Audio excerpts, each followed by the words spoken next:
योग ज्ञान जर्नी परिवार में आप सभी का स्वागत है। हरिओम सभी को। आज हम लोग यूनिट 8 देख रहे हैं, थेरेपेटिक योगा, जिसमें से कल हमने 3 चीजों को कवर किया था। ओके, कौन कौन चीजें कवर किए थे, याद है कि नहीं को? एनीवन? एलर्जी, डायनल, श्वसन संबंधी समस्याएं। एलर्जिक राइनाइटिस, साइनोसाइटिस और ब्रोंकाइटिस। ठीक है। ब्रोंकाइटिस। रेस हम्म, तो हम लोग रेस्पिरेटरी डिजीज कल हम लोग देखे थे, उसमें से हम और भी कुछ देखेंगे। जैसे ब्रोंकाइटिस से बढ़कर जो और आगे समस्या जाती है, अस्थमा में आ जाते हैं। तो आज सबसे पहले हम लोग अस्थमा को समझेंगे। उसके बाद हम लोग कार्डियोवास्कुलर डिजीज को देखेंगे। ओके, और क्वेश्चन भी करेंगे। तो सभी लोग क्लास में बने रहेंगे। सबसे पहले देखेंगे अस्थमा होता क्या है। ओके, अगर अस्थमा के बारे में बात करते हैं तो जैसे कि हम कल ब्रोंकाइटिस के बारे में बात किए थे, तो वो भी क्या है, एक पहले आपका राइनाइटिस है, फिर साइनोसाइटिस है, उसके बाद आपकी ब्रोंकाइटिस वाली जो है चीजें देखने को आती है। उससे भी जब आगे हमारा श्वसन तंत्र में समस्या बढ़ती है, तो फिर वो क्या समस्या हो सकती है, आपको अस्थमा के ये लक्षण जो है अगर वो ज्यादा समय तक बनी रहेंगी तो फिर आने वाले समय में अस्थमा के रोगी आप हो सकते हैं। तो वही चीजें हम लोग यहाँ पे भी देखने वाले हैं। ओके, तो अस्थमा के बारे में बात करते हैं तो ये एक कैसा रोग है, दीर्घकालिक श्वसन रोग है। ठीक है, क्रॉनिक रेस्पिरेटरी डिजीज के अंतर्गत ये आता है। और इसमें क्या होता है, तो वायु मार्गों में सूजन और संकुचन हो जाता है।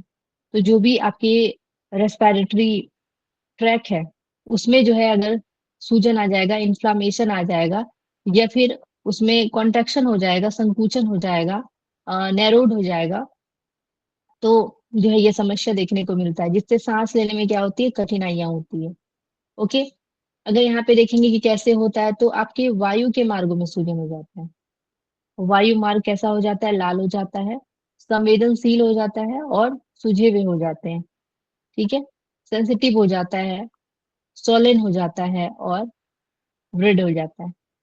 उसके साथ ही वायु मार्ग का संकुचन, नैरोइंग होना, मांसपेशियों का सख्त हो जाना, जिससे क्या होता है, नलिकाएं जो है संकुचित हो जाती है और अधिक बलगम का बनना। ओके, जब आपका इन्फ्लामेशन होगा तो क्या होगा, ज्यादा म्यूकस निकलेंगे, जिसकी वजह से जो है अधिक बलगम बनेगा। और मोटे बलगम हवा को जो है, हवा के रास्ते को छोटा कर देता है। तो ये जो है बलगम इतना ज्यादा हो जाता है कि हवा का रास्ता को ही छोटा कर देता है, तो इसे हम लोग अस्थमा के रूप में जानेंगे। ओके, अब इसके कारण को देखेंगे। अगर अस्थमा के काउस को देखते हैं तो एलर्जी, शुरुआती में आप लोगों ने पढ़ा एलर्जिक राइनाइटिस, सबसे पहला वही सिम्टम्स है, तो यहाँ पे भी वही एलर्जी की चीजें हैं। शुरुआत तो वहीं से हो रही है ना, वो चीजें प्रॉब्लम में आई तब फिर ये चीजें देखने को मिल रही है। तो एलर्जिक राइनाइटिस जैसे कि आपके धूल हो गए, परागकण हो गए, पालतू पशु के बाल हो गए। ठीक है, तो ये सारी चीजें वायरल संक्रमण की वजह से, जिसमें सर्दी जुकाम के बाद अस्थमा बढ़ जाता है। धुआं और प्रदूषण, स्मोक एंड पॉल्यूशन, यानी सिगरेट सिगरेट हो गए, वाहन हो गए, औद्योगिक धुआं हो गए, तो इसकी वजह से भी समस्याएं हो सकती है।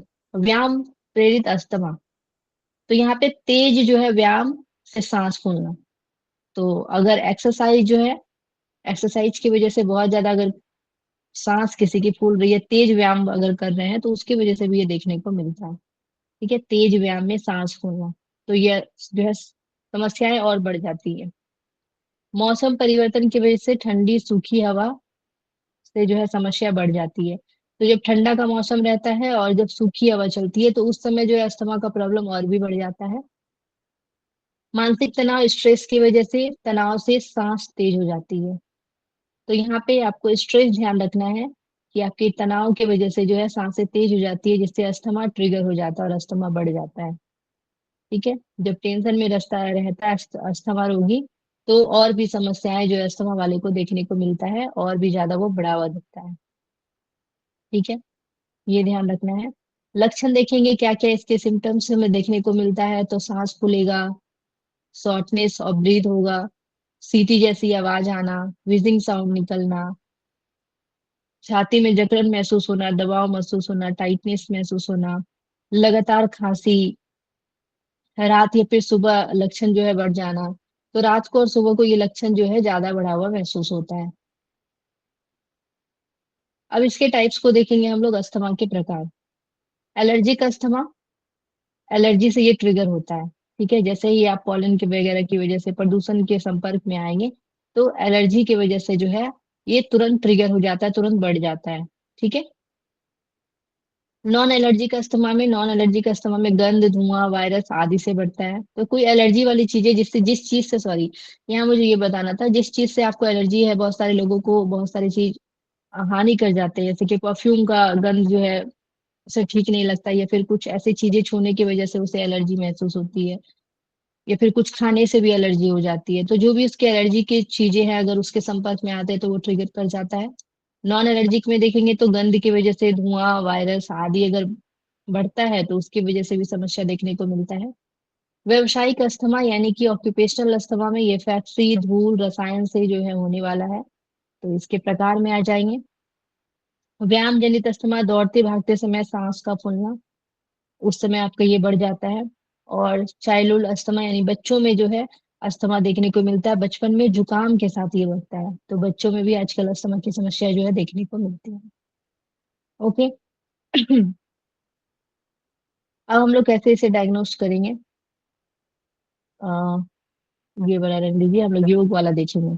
ठीक है, क्या नहीं करना ये हम लोग देख लेते हैं। तो क्या नहीं करना चाहिए? धुआं अवॉइड करना चाहिए, डस्ट और स्मोक को। ठंडी हवा को भी अवॉइड करना है। उसके साथ ही परफ्यूम, इत्र, ये सारी चीज से दूर रहना है, फ्रेग्रेंस से।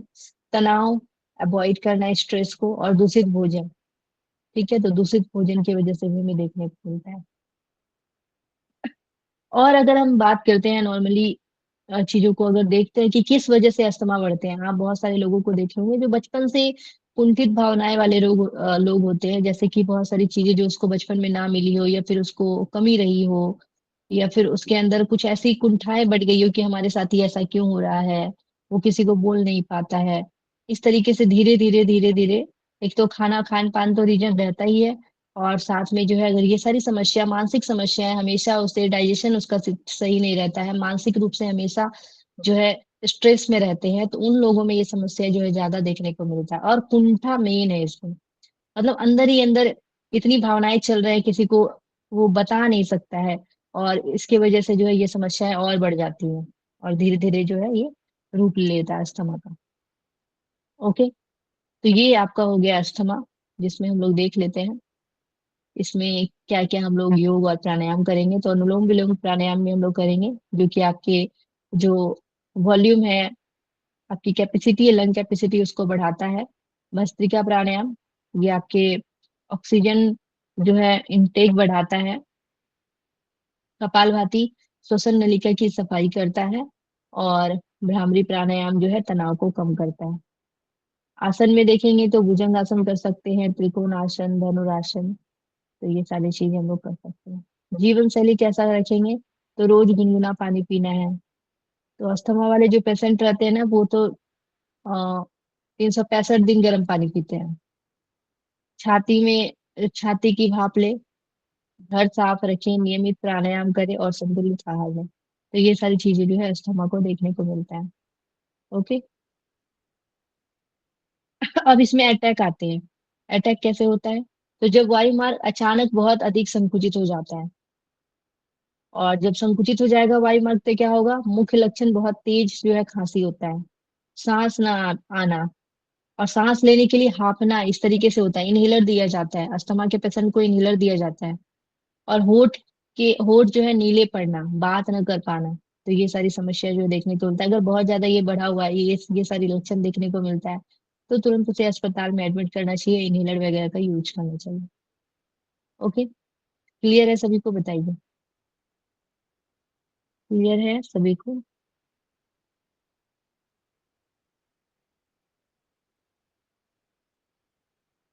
ओके। अब हम लोग एक चीज इसमें और देखेंगे। ये अस्थमा तो आप लोग ठीक है समझिए, एक कार्डियक अस्थमा के बारे में भी आप लोगों ने सुने हैं आप लोग?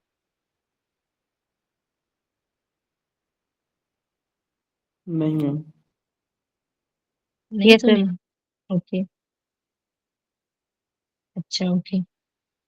एक बार मैं उसको भी थोड़ा यहाँ पे समझा देती हूँ आप लोगों को, क्योंकि दोनों में डिफरेंस जो है वो ध्यान रखना होता है। आपके एग्जाम में इससे भी क्वेश्चन जो है बन सकते हैं। मैम हाँ, बताइए। मैम नॉर्मली जो उसके अस्थमा पेशेंट होते हैं उनको कपालभाति और भस्त्रिका जैसी जो प्राणायाम जो है पेशेंट, हाँ, रिकमेंडेड नहीं ये बात मैं भी अभी अभी मैं जैसे देखी तो मुझे भी पता है ये चीजें, कि एक्चुअली जो है ना, ये चीजें तब करने की है जब ज्यादा प्रॉब्लम नहीं हो, तब करने की। जिस समय अस्थमा बढ़ा हो उस समय बिल्कुल भी नहीं कर सकते, और अगर करना भी हो तो उतनी भी झटके के साथ नहीं करना है। कर कर सकते हैं, पर झटके के साथ नहीं करना है। आराम आराम से कम संख्या में कर सकते हैं, और धीरे धीरे जैसे ही आपकी कैपेसिटी बढ़ती जाएगी, फिर आपको दिक्कत नहीं होगा। क्योंकि ये अस्थमा एक ऐसा रोग है ना, जो कि जीवन भर चलने वाली बीमारी है। इसमें साफ साफ ये चीजें आपको ध्यान रखना है कि ये जीवन भर चलने वाली बीमारी है, और ये ठीक नहीं होता है, आपके साथ हमेशा ये बना रहेगा। और जब भी ऐसे कुछ एलर्जी के संपर्क में आएंगे, या फिर जो जो चीजें आपको ट्रिगर करती हैं, उस समय जो है ये बढ़ावा महसूस होता है। इसके लिए मैम यूजुअली अनुलोम विलोम ही रिकमेंड किया जाता है क्योंकि वो थोड़ा धीमे लेवल पे हम्म। होता है। जी जी, बिल्कुल सही बोल रहे हैं आप। मैम मुझे भी एक बात पूछनी है। बोलिए। मुझे ना परफ्यूम से एलर्जी है, तो उससे मुझे सर्दी वाला या उस तरह का कोई एलर्जी नहीं होता, बस ये होता माइग्रेन पेन हो जाता है। हाँ, तो बिल्कुल बचे रहने की जरूरत है। आपको एलर्जी आपको पता चल रहा है ना, अगर बार बार संपर्क में आएंगे तो समस्या और बढ़ेगा। माइग्रेन बहुत खराब बीमारी है। वो मेरा बचपन से ही है मैम, लेकिन ठीक रहता तो है, पर कभी कभी उस तरह का ये होने से एलर्जी हो जाता है। अच्छा, मतलब कभी ऐसा तो नहीं कर सकते ना, परफ्यूम तो बहुत सारे लोग लगाते हैं, अगर आप उससे अवॉइड करेंगे तो चलिए ठीक है, लेकिन दूसरों के संपर्क में भी तो आते होंगे ना, किसी हाँ, के उसी पास की अगर वजह गए। से तो इस चीजों से भी वही आपको तो थोड़ा, आपको हमेशा मास्क वगैरह लगा के रखना पड़ेगा तो फिर। वही करते हैं मैम। बिल्कुल करना ही पड़ेगा। चलिए, तो हम लोग अभी कार्डियक अस्थमा के बारे में देख लेते हैं। ओके। अगर कार्डियक कार्डियक अस्थमा के बारे में बात करेंगे तो ये एक दिल की समस्या के कारण जो है सांस फूलता है। ठीक है, नॉर्मली हम लोग अस्थमा में क्या देख रहे हैं, आपके जो लंग्स है, लंग्स में एलर्जी हो रहा है, उसकी वजह से देखने को मिलता है। आपकी फेफड़ा जो है क्षतिग्रस्त हो जाती है नॉर्मल वाले में। जबकि आप कार्डियक अस्थमा में देखेंगे तो ये दिल की समस्या के कारण जो है आपका सांस फूलता है। ठीक है, दिल की समस्या की वजह से ये कार्डियक अस्थमा। उसके साथ ही आपको यहाँ पे ये ध्यान रखना है कि कार्डियक अस्थमा में अगर हम लोग देखेंगे तो इसके क्या क्या कारण हो सकते हैं। तो यहाँ पे हार्ट फेल्यूर, लेफ्ट वेंट्रिकल जो है उसके फंक्शन में परेशानियां हो सकती है। फेफड़ा में अगर पानी भर जाता है तो प्रॉब्लम देखने को मिलता है। ओके, तो बेसिकली कार्डियक अस्थमा में फेफड़ा में पानी जमा हो जाता है। ओके, ये ध्यान रखना है। और यहाँ पे जो है लेटते ही सांस फूलने लगता है। ये ऐसी भी मतलब कार्डियक अस्थमा में क्या होता है, जैसे ही लेटते हैं वैसे ही सांस फूलना शुरू हो जाता है। और इसमें जो बलगम बनता है वो गुलाबी झागदार तरीके का बनता है। और दिल की धड़कनें जो है बहुत तेज होती हैं, और पैरों में टांगों में सूजन होती है। कार्डियक अस्थमा अगर ट्रिगर की बात करते हैं तो जब हम लोग लेटते हैं या फिर अधिक नमक वगैरह लेते हैं, और दिल की कमजोरी को जो है ये बढ़ा देता है। तो ये ध्यान रखना है इसमें। ओके। तो यही इसमें जो है डिफरेंस देखने को मिलता है, ये यहाँ पे ध्यान रखेंगे। ओके, तो यहाँ पे कार्डियक अस्थमा बेसिकली दिल की कमजोरी और फेफड़ों में जो है पानी की वजह से होता है, और जबकि हम लोग नॉर्मल अस्थमा जो देखते हैं वहां पे वायु के मार्ग में सूजन की वजह से होता है। ठीक है, तो यही डिफरेंस आपको याद रखना है यहाँ पे। ओके, चलिए आगे हम लोग देखने वाले हैं। एक टॉपिक हमारा रेस्पिरेटरी डिजीज वाला जो है कंप्लीट हो गया है। दूसरा हम लोग देखिए, इसका पिक्चर में लगानी भूल गई हूँ, मैं लगा दूंगी। ठीक है, अस्थमा वाला। चलिए दूसरा देखेंगे हम लोग। पहला जो है हमारा नहीं कंप्लीट। देखेंगे क्या? क्या? राज क्षमा जो होता है तपेदिक। पढ़ेंगे उसको, टीवी अगर होगा इसमें तो पढ़ेंगे, जरूर जरूर पढ़ेंगे। चलिए आज हम लोग देखने वाले हैं हृदय यानी कि कार्डियोवास्कुलर रोग के बारे में देखने वाले, कार्डियोवास्कुलर डिजीज के बारे में, जिसमें हम लोग हाइपरटेंशन के बारे में देखेंगे और एंजाइना पेक्टोरिस के बारे में देखेंगे। ठीक है, तो अभी इसी के बारे में हम लोग पढ़ने वाले हैं। और यहाँ पे जो है दो चीजों को हटा देंगे, एक भस्त्रिका प्राणायाम और एक अनुलोम विलोम को। ठीक है, क्योंकि ये जो है आपको परेशानी पैदा कर सकती है, क्योंकि उस समय ऑलरेडी जो व्यक्ति होता है वो बहुत जल्दी हाँफने लगता है। अगर इस तरीके के अभ्यास करेंगे तो और ज्यादा उसे परेशानियां देखने को मिलेगा। ठीक है, तो कपालभाति और भस्त्रिका को यहाँ पे नहीं करना है। ठीक है, चलिए, तो हम लोग हाइपरटेंशन देखेंगे और हाइपोटेंशन। तो हाइपरटेंशन आपके सिलेबस में दिया गया, आपको दोनों के बारे में जानना जरूरी है। ठीक है, कार्डियोवास्कुलर डिजीज के अंतर्गत ये हमें देखने को मिलता है। तो यहाँ पे हम लोग सबसे पहले देखेंगे ब्लड प्रेशर।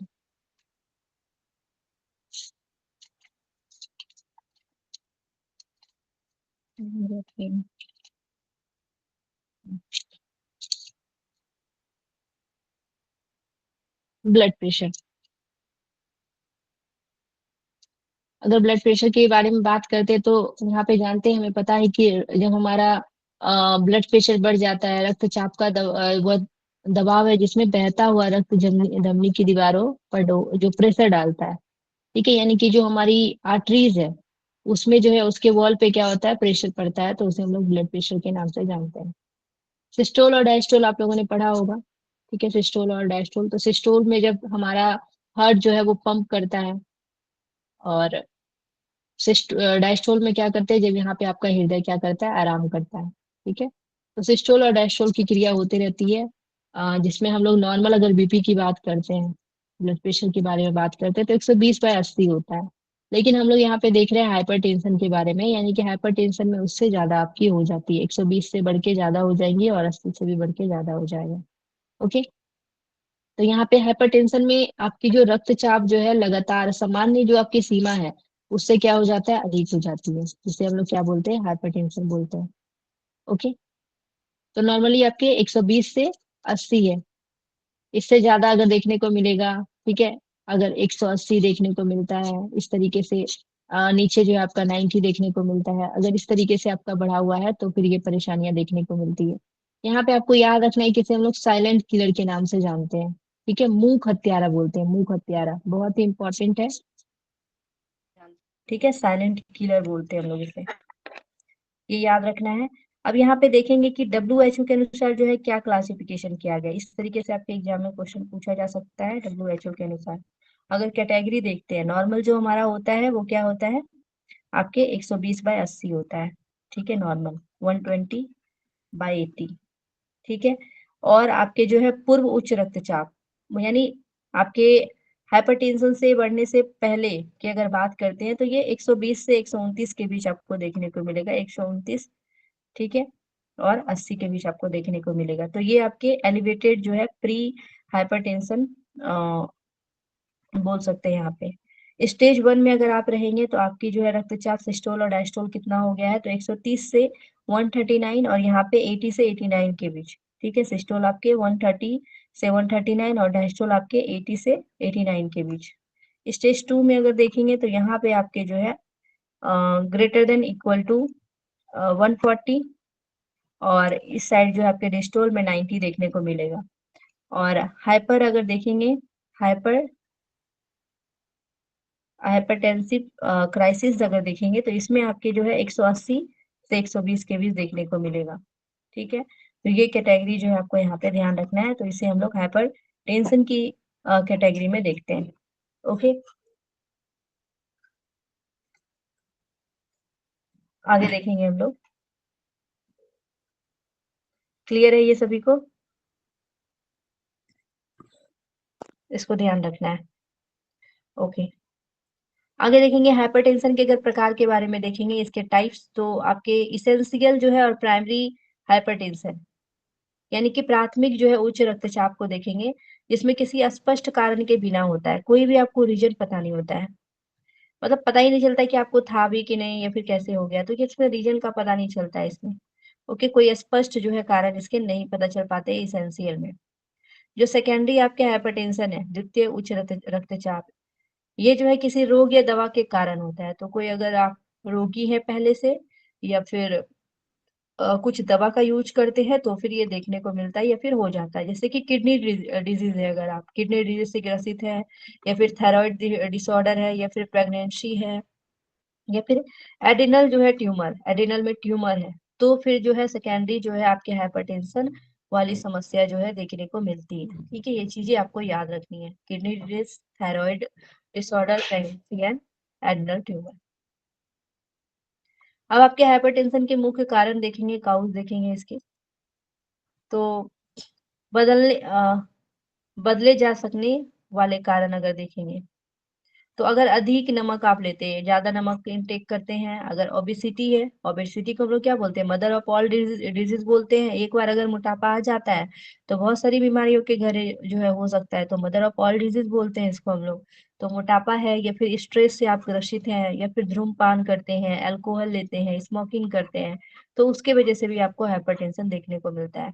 आपकी लाइफ स्टाइल जो है नहीं है, सेडेंट्री लाइफ स्टाइल है, अगर जीवन शैली सीडेंट्री है तो फिर देखने को मिलता है। ठीक है, उसके बाद नॉन मॉडिफाइबल, यानी कि न बदले जा सकने वाले कारक, ये तो आप बदल सकते हैं, ये सारी चीजों को आप चेंज कर सकते हैं। आप नमक कम खा सकते हैं, अपने मोटापा पे कंट्रोल कर सकते हैं, स्ट्रेस को कम कर सकते हैं, धूम्रपान अल्कोहल को छोड़ सकते हैं, सेडेंटरी लाइफ स्टाइल को भी छोड़ सकते हैं। लेकिन जो आपकी बदलने वाली चीजें नहीं है, जैसे कि ये बढ़ती उम्र, जब उम्र बढ़ता है ना तो ही ये समस्या देखने को मिलता है। अनुवांशिक जेनेटिक भी होता है, और परिवार के इतिहास, तो फैमिली अगर हिस्ट्री है तो भी हमें ये समस्या जो है देखने को मिलता है। तो ये सारी चीजें भी यहाँ पे ध्यान रखना है, जो चीजें हम बदल सकते हैं और जो चीजें नहीं बदल सकते, तो इस चीजों में सुधार करके हम इसमें कंट्रोल कर सकते हैं। आगे देखते हैं। अब हम लोग देखेंगे हाइपरटेंशन के लक्षण को देखेंगे, हाइपरटेंशन के सिम्टम्स। तो अधिकतर जो है कोई लक्षण नहीं देखने को मिलता है इसमें, इसी वजह से हम लोग इसे क्या बोलते हैं, तो साइलेंट किलर के नाम से हम लोग इसे जानते हैं। ठीक है, साइलेंट किलर। उसके बाद लेकिन इसकी गंभीर स्थिति में क्या प्रॉब्लम देखने को मिलता है, अगर हाइपरटेंशन हाई लेवल पे चला गया है। ठीक है, हाइपरटेंशन अगर बढ़ा हुआ है तो आपको सर दर्द महसूस होगा, हेडेक होगा, चक्कर आएगा, डेजीनेस होगा, धुंधला दिखेगा। ठीक है, ब्लड आपके विजन हो जाएंगे, सांस फूलने लगेगा। ठीक है, ब्रीथलेसनेस हो जाएगा। उसके साथ ही नाक से खून आना और छाती में चेस्ट पेन होना, तो ये सारी जो है साइलेंट किलर हम लोग बोलते तो हैं, इसके अधिकतर कोई लक्षण नहीं है इस वजह से साइलेंट किलर बोलते हैं, लेकिन अगर गंभीर स्थिति है तो ये सारी समस्याएं देखने को मिलेगी।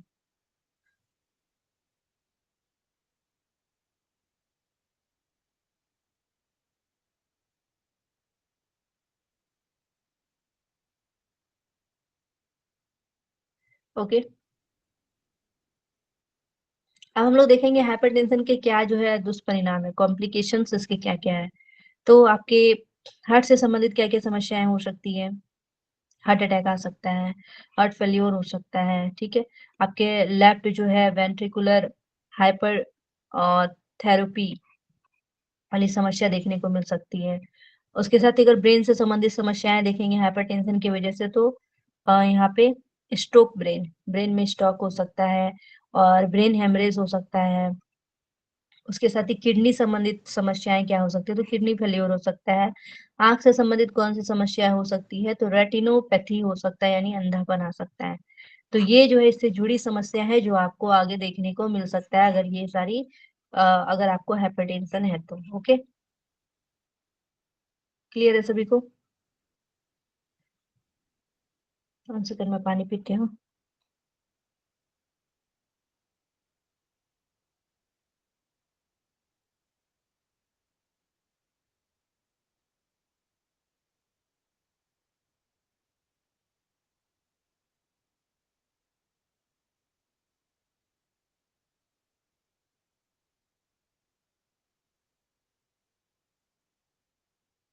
ओके, तो हाइपरटेंशन का हम लोग उपचार को देख लेते हैं, इसके ट्रीटमेंट क्या ले सकते हैं हम लोग। तो आपकी जो लाइफ स्टाइल है, जीवन शैली में कम नमक का यूज करेंगे, रिड्यूस करेंगे सॉल्ट को, व्यायाम एक्सरसाइज वगैरह करेंगे, योगा को शामिल करेंगे। वजन पर नियंत्रण करेंगे, कंट्रोल करेंगे वेट को, और अपनी स्ट्रेस को रिड्यूस करेंगे। ओके। हाइपरटेंशन के लिए अगर योग देखेंगे तो आपको इसमें अनुलोम विलोम करना है, ब्राह्मणी प्राणायाम कर सकते हैं, शवासन कर सकते हैं, मकरासन। ओके। ज्यादा एक्टिव वाली जो है आपको इसमें आसन वगैरह नहीं करनी है, ठीक है, जिससे आपका जो है मेडिटेशन के अगर बारे में बात करेंगे तो ये जो है तनाव को कम करते हैं और बीपी को क्या करता है, नियंत्रित करता है। तो मेडिटेशन करना है, ध्यान कर सकते हैं इसमें, और जितने भी आराम से करने वाले आसन है वो कर सकते हैं, ठीक है। फॉरवर्ड बैकवर्ड बेंडिंग वाले आसनास ये सब भी नहीं करने हैं आपको, जिससे आपका ब्लड जो है फ्लो ज्यादा हो जाए बॉडी में, तो वो वाले आसन भी आपको नहीं करने हैं। ओके। अब हम लोग देखेंगे हाइपोटेंशन के बारे में। हाइपरटेंशन हो गया, अब हाइपोटेंशन के बारे में देखेंगे। निम्न रक्तचाप। हाइपोटेंशन जिसे हम लोग निम्न रक्तचाप बोलते हैं, तो हम लोग नॉर्मल हमारा क्या रहता है 120 से 80 रहता है, लेकिन यहाँ पे कितना हो गया 90 टू 60 हो गया है, ठीक है, 90 टू 60 कम हो जाना, सिस्टोल और डायस्टोल। तो यहाँ पे बीपी लगातार सामान्य से नीचे अगर चला जाता है तो हम लोग उसे कम हो जाता है, तो इसे हाइपोटेंशन बोलते हैं, ठीक है। हाइपर और हाइपो, ये हम लोग हाइपो को देख रहे हैं। अगर हाइपोटेंशन के प्रकार के बारे में देखेंगे तो एक जैसे ही खड़े आप होते हैं वैसे ही बीपी गिर जाता है, ठीक है। ऑर्थो स्टैटिक हाइपोटेंशन, यानी खड़े होते ही आपकी बीपी अचानक गिर जाती है, ठीक है, बीपी अचानक नीचे आ जाना, चक्कर आ जाना। और एक आपका न्यूरली है, ठीक है, मेडिएटेड हाइपोटेंशन, यानी कि लंबे समय से खड़े रहने से, वही चीजें है उसी में यहाँ पे बताई गई कि लंबे समय तक खड़े होने से। उसके बाद सीवर शॉक रिलेटेड हाइपोटेंशन, तो खतरनाक स्थिति जैसे कि रक्तस्राव की वजह से, उसके साथ ही आपके हार्ट फेल्योर की वजह से और डिहाइड्रेशन की वजह से, तो इसके वजह से भी आपको हाइपोटेंशन जो है समस्या देखने को मिलता है। ओके। अब हम लोग देखेंगे हाइपोटेंशन के क्या काउज है। तो पानी की अगर कमी है, डिहाइड्रेशन है, कुपोषण है, माल न्यूट्रिशन है, और हार्मोन में अगर असंतुलन है, रक्तस्राव है, दिल की कमजोरी है, अगर वीक हार्ट है, दवाइयां का अगर यूज कर रहे हैं प्रेगनेंसी वाली, तो फिर आपके सीवर इन्फेक्शन जो है अगर है, तो ये समस्याएं जो है इसके कारण है या काउज है। सिम्टम्स देखेंगे आपके हाइपोटेंशन के सिम्टम्स क्या है, तो चक्कर आना, बेहोशी होना, त्वचा जो है ठंडी पड़ जाना, उसके साथ ही तेज कमजोर नाड़ी, रैपिड जो है पल्सेस, वीक रैपिड पल्सेस होना, धुंधली दिखाई देना, उसके साथ ही थकान यानी फटीग, गंभीर स्थिति में शॉक हो सकता है, ठीक है। तो ये सारे जो है लक्षण देखने को मिलता है, सिम्टम्स के अंतर्गत चीजें आएंगी। अब इसके कॉम्प्लिकेशन क्या है, तो ब्रेन को जो है कम ब्लड सप्लाई होता है, इसकी वजह से ब्रेन को कम ब्लड सप्लाई होता है, बेहोशी यहाँ पे देखने को मिलता है, ठीक है। ऑर्गन फेल्योर हो सकते हैं, गंभीर शॉक में ऑर्गन जो है फेल्योर हो सकते हैं। तो ये हाइपोटेंशन के क्या है, कॉम्प्लिकेशन है। अब हाइपोटेंशन के उपचार देखेंगे, ट्रीटमेंट, तो इसमें जो है सामान्य हल्का हाइपोटेंशन, अधिक पानी पीना है, और नमक जो है थोड़ा अधिक यहाँ पे लेंगे, ओआरएस ले सकते हैं, और अचानक जो है खड़े ना हो, और अचानक खड़े नहीं होंगे, ये सारी चीज को अवॉइड करेंगे, ठीक है। ये आपके सामान्य जो है हल्का हाइपोटेंशन में ये सारी चीजें आप कर सकते हैं। गंभीर अगर हाइपोटेंशन है तो यहाँ पे 4 फ्लूइड है, और इलेक्ट्रोलाइट्स, रक्तस्राव को रोकना, और इन्फेक्शन जो है ट्रीटमेंट, और वैसो प्रेशर मेडिसिन, यानी कि दबाव बढ़ने वाली दवाएं। तो ये सब जो है गंभीर हाइपोटेंशन में देखने को मिलता है। ओके, तो ये हाइपरटेंशन एंड हाइपोटेंशन जो है हम लोगों ने देखा। अब यहाँ पे इसके यौगिक उपचार में अगर देखेंगे, अच्छा मैं ऐड करने भूल गई हूँ, तो उसके जस्ट अपोजिट जो चीजें रहेंगी, हाइपरटेंशन के जस्ट अपोजिट जो चीजें हैं वो हम लोग यहाँ पे शामिल कर सकते हैं, ठीक है। यहाँ पे आपको क्या करना है, उसे बढ़ाना है, तो यहाँ पे आसनास को शामिल कर सकते हैं आप, ठीक है। और जो आपके पैरासिम्पेथेटिक वाले हैं उसको यहाँ पे कंट्रोल करना है, सिंपैथेटिक को थोड़ा सा यहाँ पे इंक्रीज करने की कोशिश करेंगे, उस तरीके वाली नहीं, मतलब आपकी एक तरीके से बोल सकते हैं गति वाली चीजें करनी है इसमें। ओके, जो भी गतिज वाले आपके आसन है, हाँ भस्त्रिका कपालभाति यहाँ पे कर सकते हैं, ठीक है, उज्जाई प्राणायाम कर सकते हैं, लेकिन इसमें एक चीज ध्यान रखना है, आपको चंद्रभेदी प्राणायाम नहीं करना है, इसमें आप सूर्यभेदी प्राणायाम भी कर सकते हैं, ठीक है, अनुलोम विलोम भस्त्रिका कपालभाति उज्जाई, ओके, ये सारा कर सकते हैं। शीतली सितकारी प्राणायाम इसमें नहीं करेंगे, ठीक है, शीतली सितकारी प्राणायाम नहीं करेंगे, ये ध्यान रखना है। ओके, उसके साथ ही इसमें आपको योग निद्रा में भी लेकर नहीं जाना है, ठीक है। नेक्स्ट हम लोग देखेंगे एंजाइना पेक्टोरस के बारे में। बोलिए। मैम स्लाइड पीछे करेंगे एक बार। हम्म हाँ, थर्ड पॉइंट में मैम लिखा है इसमें रक्त स्राव रोकना, स्टॉप ब्लीडिंग। मैम ये कहाँ का, मतलब कहाँ की बात हो रही है ये, मतलब इंजरी की बात हो रही है कोई? ब्लड स्राव स्राव जो अगर हाइपो में देखने को मिलेगा ना, ये जल्दी रक्त स्राव रुकते नहीं है इसमें, उसी चीज की बात की गई है, ठीक है। ओके, अब हम लोग जो हमारा नेक्स्ट टॉपिक था एंजाइना पेक्टोरिस, इसके बारे में देखेंगे, ठीक है। एंजाइना पेक्टोरिस ये सारा हम लोग जो है कार्डियोवास्कुलर डिजीज से रिलेटेड देख रहे हैं। एंजाइना पेक्टोरिस को देखेंगे ये क्या चीजें हैं। अगर एंजाइना पेक्टोरिस के बारे में बात करेंगे तो इस्मिक कार्डियक पेन सिंड्रोम है, ठीक है। पता है इस्मिक का मतलब क्या होता है एनीवन?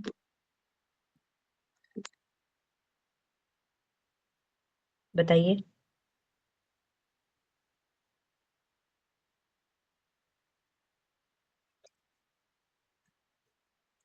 यहाँ पे आपका क्या हो जाता है ना, लो ब्लड सप्लाई, ठीक है, लो ब्लड सप्लाई,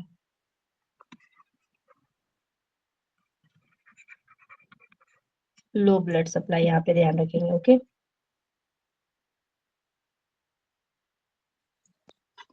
तो एंजाइना पेक्टोरिस जो है एक इस्मिक कार्डियक पेन सिंड्रोम है, ठीक है, यानी लो ब्लड सप्लाई होता है जिसकी वजह से आपको पेन देखने को मिलता है और हृदय की मांसपेशियों को रक्त और ऑक्सीजन की आपूर्ति कम हो जाती है। तो हृदय की मांसपेशियों में खुद के चलाने के लिए भी इसे क्या चाहिए होता है, इसके लिए खुद का ऑक्सीजन की आपूर्ति होता है, उसे हम लोग क्या बोलते हैं, जो हार्ट के लिए हार्ट हार्ट के लिए जो ब्लड की आपूर्ति होती है उसे हम लोग क्या बोलते हैं, याद है कि नहीं को?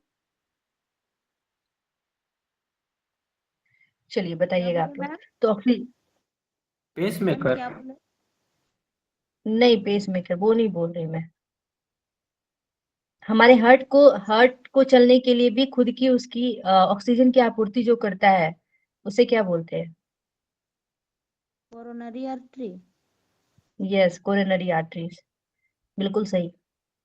तो यहाँ पे उसी की हम लोग बात कर रहे हैं कि हृदय की मांसपेशियों को रक्त और ऑक्सीजन की आपूर्ति कम हो जाती है, कोरोनरी आर्टरीज में सही से ब्लड की आपूर्ति नहीं हो पा जाती है, यानी लो ब्लड सप्लाई होता है कोरोनरी आर्टरी के थ्रू, ठीक है, जिसके वजह से चेस्ट रीजन में क्या होता है, दबाव होता है, ठीक है, हैवीनेस लगता है और टाइटनेस महसूस होता है, ओके, ये हम लोग यहाँ पे ध्यान रखेंगे, कोरोनरी आर्टरी, ठीक है। कोरोनरी आर्टरी में क्या हो रहा है, यहाँ पे रक्त और ऑक्सीजन की आपूर्ति सही से नहीं हो पा रहा है जिसकी वजह से लो ब्लड सप्लाई हो रहा है, लो ब्लड सप्लाई हो रहा है तो हमारी दिल में क्या हो रही है, दर्द हो रही है, ठीक है, दर्द हो रही है, चेस्ट रीजन में क्या हो रहा है, हैवीनेस हो रहा है, टाइटनेस हो रहा है, ओके। अब यहाँ पे इसके रोग क्रिया विज्ञान को देख लेते हैं, तो धमनियों का कठोर होना, ठीक है, धमनियां कठोर हो जाती हैं, एंजाइना का मुख्य कारण देखेंगे तो कोरोनरी आर्टरी, अभी हम लोग वही चीजें को देखें, ठीक है। तो कोरोनरी आर्टरी में जो है आपके प्लेक्यू जमा हो जाते हैं, ओके। इसके हम लोग देखेंगे तो चार चीजें जो है, चार चरण जो है यहाँ पे शामिल है इसके अंतर्गत, ठीक है, चार चीजें शामिल है। पहला आपका है एंडोथियोलियल इंजरी, ठीक है, यानी कि आपके अंतस त्वचा की क्षतिग्रस्त होना, यानी कि उसके अंदर की त्वचा जो क्षतिग्रस्त हो गई है। किसके वजह से? तो धूम्रपान की वजह से, उच्च बीपी के, हाई बीपी की वजह से, कोलेस्ट्रॉल की वजह से धमनियों की दीवारों को नुकसान पहुंचाती है। ठीक है, धमनियों की दीवारों को नुकसान पहुंचाती है। फैटी जो है स्टिक फॉर्मेशन हो रहा है, स्ट्रिएक फॉर्मेशन यानी कि वसा रेखा बनना। और एलडीएल कोलेस्ट्रॉल जो है, हम लोग एचडीएल और एलडीएल के बारे में देखते हैं, ऑलरेडी हम लोग इसके बारे में चर्चा कर चुके हैं यूनिट 6 में। ठीक है, लो डेफिशिएंसी लिपोप्रोटीन इसे हम लोग बोलते हैं।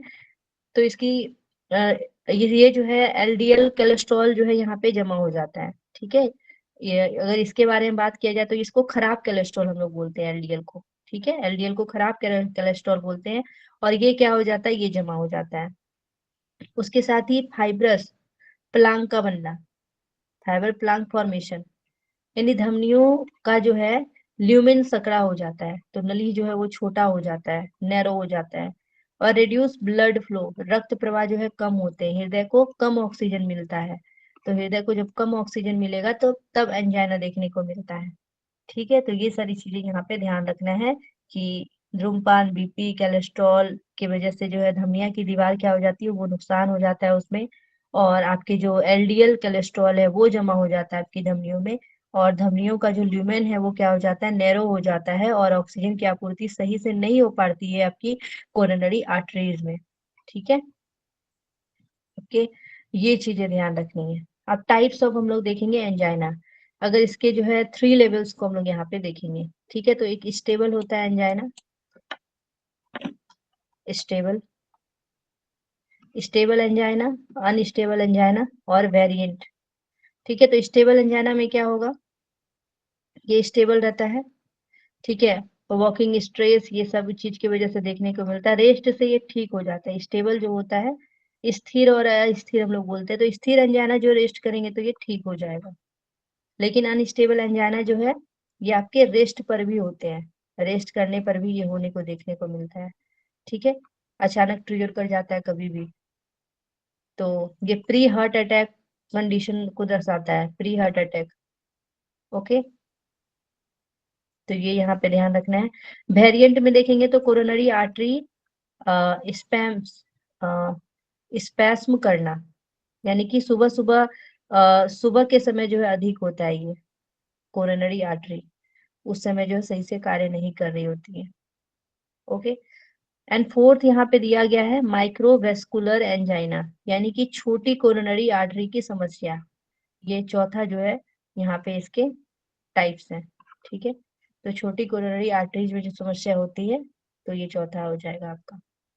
डीप लेवल पे 3 याद रखेंगे, ऐसे 2 भी याद रख सकते हैं, स्टेबल और अनस्टेबल के बारे में। ठीक है, स्थिर और एक अस्थिर। स्थिर वाला जो होता है आराम वगैरह करने से ठीक हो जाता है, लेकिन जो आपके अस्थिर वाले हैं वो जो है क्या होता है? रेस्ट के समय भी हो जाता है, कभी भी हो जाता है। ठीक है, सीने में दर्द होता है इसमें।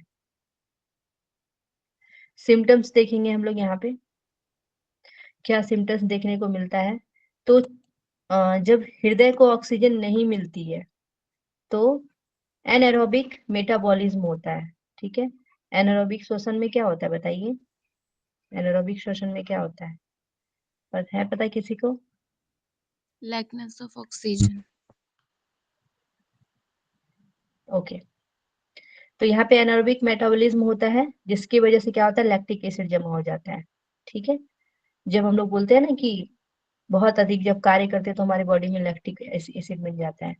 ठीक है, वहां तक आपकी ऑक्सीजन की आपूर्ति नहीं हो पाती है, जिसकी वजह से लैक्टिक एसिड जमा हो जाता है, और उस समय हम लोग एनारोबिक जो है क्या कर लेते हैं? श्वसन कर लेते हैं, तो एनारोबिक मेटाबॉलिज्म हो जाता है। तो हृदय में ऑक्सीजन अगर नहीं पहुंचता है तो वो क्या करेगा? एनारोबिक मेटाबॉलिज्म करेगा, जिसकी वजह से लैक्टिक एसिड जमा हो जाता है, और उसी की वजह से जो है आपको दर्द महसूस होती है सीने में।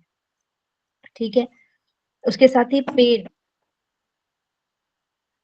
Pen radiating to arms jaw, तो आपको यहाँ पे जो है आर्म्स में, जॉ में, वहां भी आपको देखने को मिलेगा हर्ट। और आर्म, जॉ, नर्व्स, स्पाइनल आपके सेगमेंट T1 से T5 जो है ये शेयर करेगा। तो यहाँ तक आपके जो है ये सिम्टम्स देखने को मिलेगा। ठीक है, यहाँ तक परेशानी आपको देखने को मिल सकता है। आपके हार्ट में तो होगा ही, आपके आर्म में, आपके जॉ में और आपके थोरेसिक के 1 से लेके 5 तक।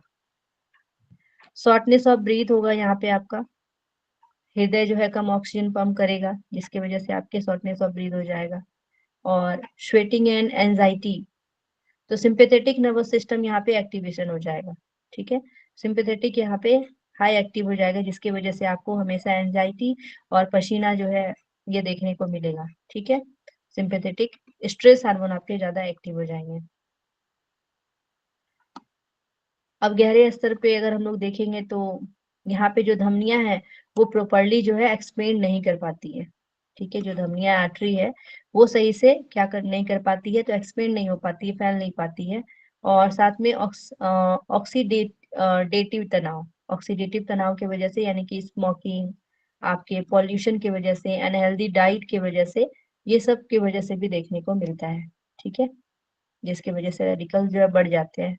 और सिंपैथेटिक एक्टिवेशन हो जाता है, ओवर एक्टिविटी हो जाता है जिसकी वजह से अधिक तनाव देखने को मिलता है। तो अधिक तनाव होगा, मेंटल स्ट्रेस अगर देखेंगे तो एड्रेनल क्या होगा, एड्रेनल इंक्रीज हो जाएगा। और इंक्रीज होगा तो आपको पता है कि इससे स्ट्रेस बढ़ेगा, यानी कि आपकी बीपी क्या हो जाएगी, वो इंक्रीज हो जाएगा। बीपी आपका हार्ट रेट भी जो है वो भी इंक्रीज हो जाएगा, आपकी बीपी जो है वो भी इंक्रीज हो जाएगा। ठीक है, जैसे स्ट्रेस लेवल अप हुआ तो, और जिसकी वजह से आपको एंजाइना देखने को मिल सकता है। ठीक है, अब यहाँ पे योग जो है क्या असर करेगा ये देखेंगे। एंजाइना पेक्टोरिस में योग क्या असर करेगा, तो पैरासिम्पैथेटिक एक्टिवेशन करना है हम लोग किसके थ्रू, योग में बेसिकली हम लोग क्या करते हैं, पैरासिम्पैथेटिक को एक्टिव करते हैं ताकि हम शांत हो सके, स्थिर हो सके, है ना, स्ट्रेस से फ्री हो सके। तो जब पैरासिम्पैथेटिक की बात करते हैं, पैरासिम्पैथेटिक नर्वस सिस्टम की बात करते हैं, इसको एक्टिवेट करता है हमारा योग, जिससे हमारा हार्ट रेट कम हो जाता है, ऑक्सीजन जो है डिमांड कम हो जाता है। और तो ये चीजें ध्यान रखना है, उसके इसको भी डीपली हम लोग देखने वाले हैं। कोरोनरी जो है डायलेशन के बारे में देखेंगे, धीमी श्वास और ध्यान। तो कोरोनरी डायलेशन, तो धीमी श्वसन और ध्यान की वजह से हमारी नाइट्रिक ऑक्साइड जो है रिलीज होता है। और नाइट्रिक ऑक्साइड बढ़ेगा तो इससे हमारा कोरोनरी आर्टरी जो है फैलेगा। तो कोरोनरी डायलेशन किस प्रकार करेंगे हम लोग, तो धीमी गति से अगर हम श्वास श्वास लेते हैं, ध्यान करेंगे, अगर हम मेडिटेशन करेंगे, तो हमारा नाइट्रिक ऑक्साइड क्या होगा, वो रिलीज होगा, जिसकी वजह से हमारी जो आर्टरीज है, कोरोनरी आर्टरीज है, वो जो है फैलेगा। ठीक है, एक्सपेंड होगा। बीपी कंट्रोल, बीपी कंट्रोल करने के लिए हम लोग अनुलोम विलोम करेंगे, भ्रामरी कर सकते हैं, जो कि आपके बीपी को घटाएगा और आपके हृदय की भार को क्या करेगा, कम करेगा। ओके, उसके साथ ही आपके इंडोथेलियल रिपेयर, यानी सात्विक डाइट, सात्विक डाइट, मेडिटेशन फ्री जो है रेडिकल्स कम करते हैं। तो सात्विक डाइट लेंगे तो ये आपके जो है रेडिकल्स को कम करेंगे, और इससे जो है आपके आर्टरीज जो है क्या होते हैं, वो हील होंगे। ओके, कोलेस्ट्रॉल रिडक्शन के बारे में बात करेंगे तो यौगिक आहार, ताड़ासन करने से बेहतर जो है मेटाबॉलिज्म से आपके लिपिड जो है प्रोफाइल सुधरता है। ठीक है, तो ये कोलेस्ट्रॉल रिडक्शन भी करने का कार्य करेगा। ओके, अब सबसे पहले हम लोग देखेंगे आसन कौन सा यहाँ पे हम लोग देखेंगे। ठीक है, तो आपके जो है आसन के बारे में देखते हैं, तो इंट्राथोरेसिक प्रेशर घटाते हैं आसन। आसन किस तरीके से हमारा जो है एंजाइना पे वर्क करेगा, तो आपके इंट्राथोरेसिक प्रेशर को घटाएगा और आपके जो है डायफ्राम मेटाबोलिटी को बढ़ाता है, मोबिलिटी को बढ़ाता है, और सिंपैथेटिक एक्टिवेशन को कम करता है। जो सिंपैथेटिक नर्वस सिस्टम है उसकी एक्टिविटी को कम करता है आसन। जैसे हम लोग अगर शवासन कर रहे हैं, ठीक है, हमारे हार्ट रेट, बीपी हो, सिंपैथेटिक टोन को ये कम करेगा, हृदय को तुरंत आराम देगा शवासन। ठीक है, मत्स्य कीरासन करेंगे तो ये जो आपके लेफ्ट लैटरल पोजीशन में जो है क्या करेगा, हार्ट लोड कम करेगा, हार्ट के लोड को कम करेगा। मकरासन करेंगे, आपके डायफ्राम को रिलैक्स करेगा, ऑक्सीजन को बढ़ाएगा। ताड़ासन, ठीक है, आपके वेनस रिटर्न बेहतर करेगा और सर्कुलेशन स्मूथ करेगा। सेतु बंदासन, चेस्ट का एक्सपेंशन होगा सेतु बंदासन से, कोरोनरी जो है आपके परफ्यूशन बढ़ेगा इससे। ओके, उसके बाद आपके सुप्त जो है बदकोनासन, सुप्त बदकोनासन जो है आपके हार्ट ओपनिंग पोज जो है ये है। अब यहाँ पे हम लोग क्या नहीं करेंगे, किस प्रकार के आसन को नहीं करेंगे, ठीक है, किस प्रकार के आसन को नहीं करेंगे। तो नो हैवी आसनास, ठीक है, नो इन्वर्जन पोस्चर नहीं करना है, नो फास्ट योगा, ये सब में हम लोग ना फास्ट योगा करेंगे, गति वाले जो है द्रुत गति से करने वाले आसनास नहीं करेंगे, हैवी आसन जो टफ आसन है वो हम लोग नहीं करेंगे, ठीक है। ये चीजें आपको यहाँ पे ध्यान रखना है।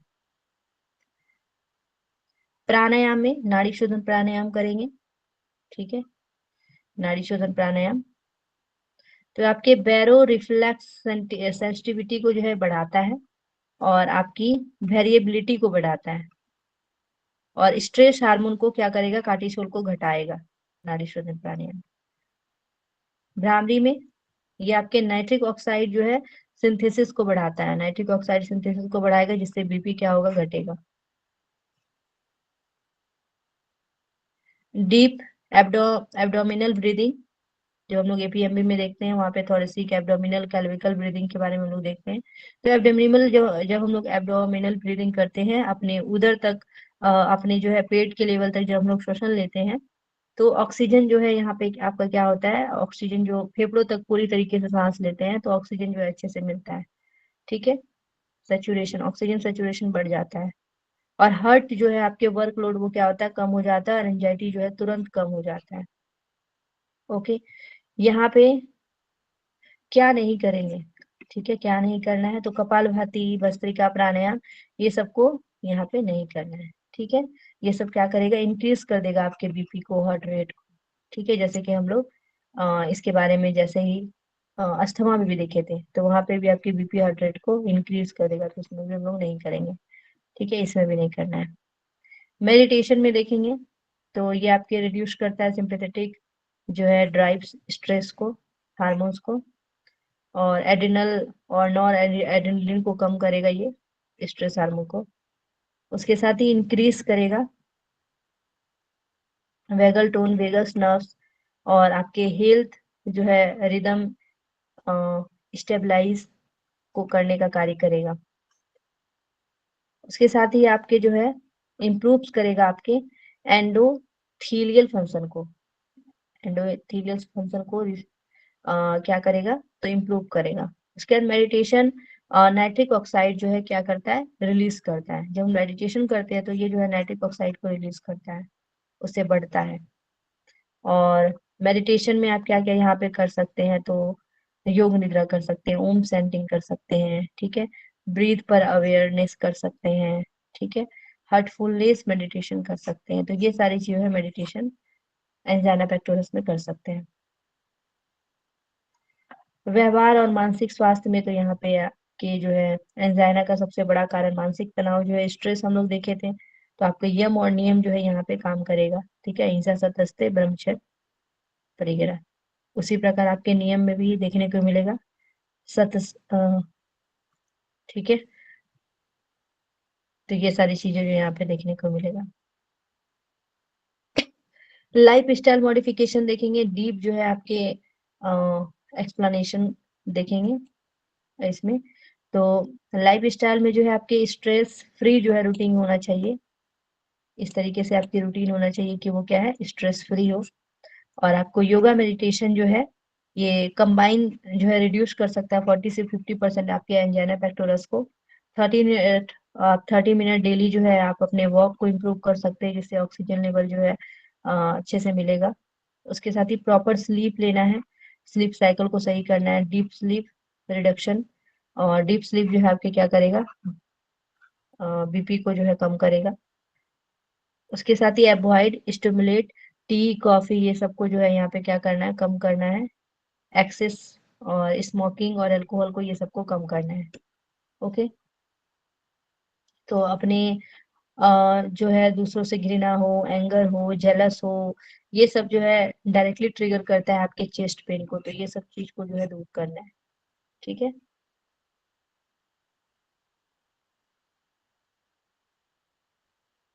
ओके, तो ये एंजाइना पेक्टोरस जो है कंप्लीट हो गया है। क्लियर है कि नहीं, एक बार बता दीजिएगा सभी लोग। ओके, अब हम लोग क्वेश्चन कर लेते हैं। अस्थमा मुख्य रूप से किस कारण से होता है, बताइए। सी। एलर्जी। ओके, तो एलर्जी हो जाएगा। एलर्जी आधारित जो ये क्रॉनिक रोग है, ठीक है, क्रॉनिक है ये। नेक्स्ट बताना है, ब्रोंकाइटिस किसे अधिक होता है,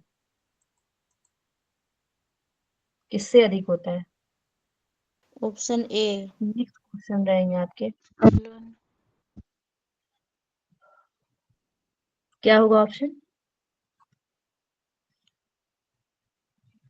ए या बी। Viral infection. इन्फेक्शन है बी। बी, ओके, तो वायरल इन्फेक्शन आपके यहाँ पे आंसर हो जाएंगे, ठीक है। ब्रोंकाइटिस अधिकतर वायरस इन्फेक्शन की वजह से होता है। अस्थमा का मुख्य जो है सांस की आवाज क्या होती है, अगर हम लोग इसके श्वसन की आवाज। Option B. Okay, wheezing sound, बिल्कुल बिल्कुल सही आंसर है, ह्यूजिंग साउंड। तो अस्थमा वाले वायु मार्ग संकुचित होने से सीटी जैसी आवाज आती है। ब्रोंकाइटिस में अधिकतर किस प्रकार की खांसी होती है, सूखी, बलगम। पानीदार। Option C. सी। सूखी। ये ऑप्शन बलगम। सी, बलगम वाली खांसी। ओके, तो ब्रोंकाइटिस में जो है बलगम वाली खांसी होती है, बलगमी खांसी। ब्रोंकाइटिस में बलगम अधिक बनता है। अस्थमा जो है कैसा रोग है, जीवन भर चलने वाला। Option C C. Option. Life long. Okay, तो ये लाइफ लॉन्ग जो है क्रॉनिक है, तो जीवन भर चलने वाली बीमारी है ये, जिंदगी के साथ भी जिंदगी के बाद भी, ऐसे बाद भी तो नहीं होगा।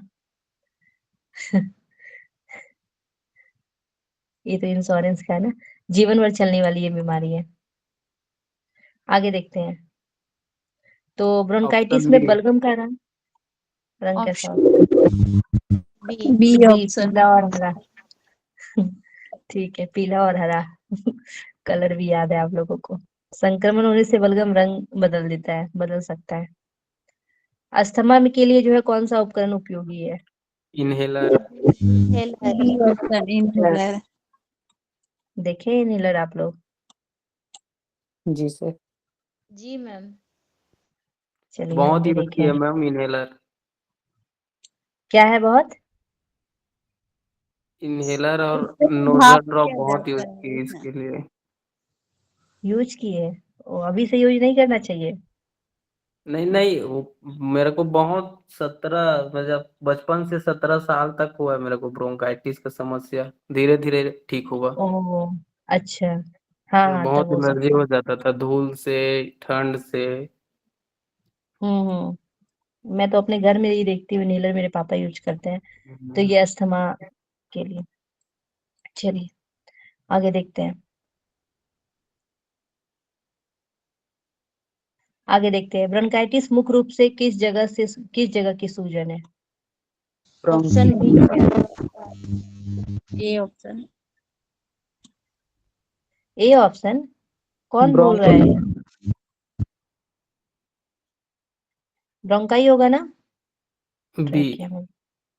ओके, तो ब्रोंकाइटिस में जो है ब्रोंकाई नलिका में सूजन हो जाता है। अस्थमा में कौन सा ट्रिगर सामान्य है, म्यूकस। पोलन।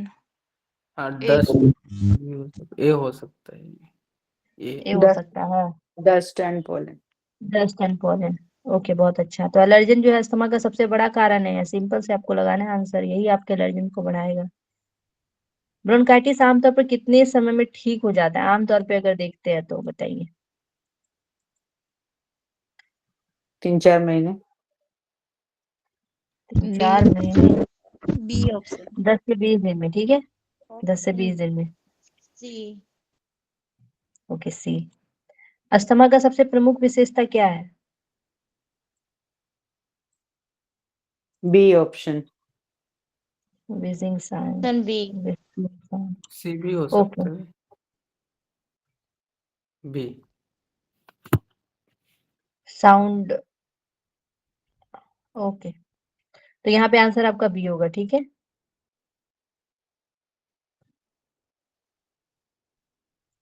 नेक्स्ट देखते हैं ब्रोंकाइटिस में कौन सा लक्षण ज्यादा होता है। Option B. Option B B. Heavy mucus. Heavy mucus, okay बिल्कुल। नेक्स्ट बताना है अस्थमा अटैक में सबसे पहले कौन सा लक्षण दिखता है, सबसे पहला लक्षण। Option B. Option B. Option okay B. सबसे पहले यही दिखता ही है, फीवर ब्रेथलेसनेस, ठीक है। सांस लेने के लिए हाँफते हैं ना अस्थमा वाले पेशेंट शुरू में, इसी वजह से तो इनहेलर लेना पड़ता है उन्हें। तो अटैक के दौरान जो है वायु मार्ग संकुचित हो जाते हैं, तो उसको फैला देता है वो इनहेलर वगैरह। उसके बाद है क्रॉनिक ब्रोंकाइटिस किसका हिस्सा है। अस्थमा। ये ऑप्शन ए। माइक किनका खुला ही रह जाता है। सीओपीडी, ठीक है। क्रॉनिक फुल फॉर्म बताइए, कल ही पढ़ा बताए थे आप लोगों को। Chronic obstructive pulmonary disease. Okay बहुत अच्छा, chronic obstructive pulmonary disease. Asthma के लिए कौन सा टेस्ट उपयोगी है। चलिए टेस्ट तो मैं नहीं पढ़ाई हूँ, बता ही दीजिए, तो एक अब आ गया क्वेश्चन तो कर लेते हैं। Spirometry. Option B. Option B. Spirometer, okay spirometer. तो ये एयर फ्लो ऑब्स्ट्रक्शन को मापता है, स्पायरोमीटर। मेरे पास आगे है बताइए मैम। है आपके पास। हाँ। चलिए अच्छी बात है, नापे हैं कभी आप। हाँ। ब्रोंकाइटिस की पहचान के लिए कौन सा जो है साउंड सुना जाता है। ऑप्शन ए।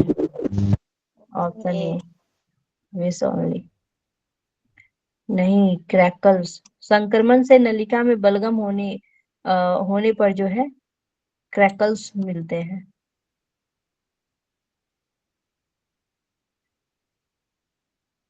नेक्स्ट बताइए अस्थमा